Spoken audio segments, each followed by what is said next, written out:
Hello guys, what's up? So I'm back again for another tutorial video. So in this video, I will gonna show you how you can enable the WinForms Toolbox in your Visual Studio. So if you are interested, then keep on watching.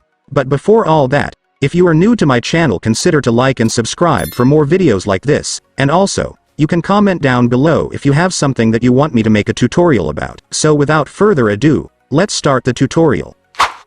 So to enable the WinForms Toolbox in Visual Studio, it's actually pretty easy. Just follow what I'm gonna do. So normally, the WinForms Toolbox is supposed to appear right here on the left side of your Visual Studio when you're working on a Windows Forms application, but it might not show due to some reasons such as being hidden, or you might have accidentally disabled it. But don't worry, you're lucky that you're watching this video, since I will show you how you can enable it again fast and easily. So for the first step, I want you to click the View menu right here at the top.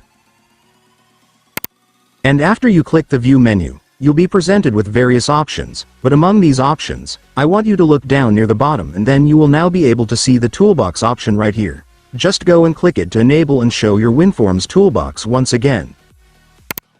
And after that, it's done. Congratulations, you will now have your WinForms Toolbox back, so you can start using it to drag and drop controls like buttons, text boxes, and labels onto your form application.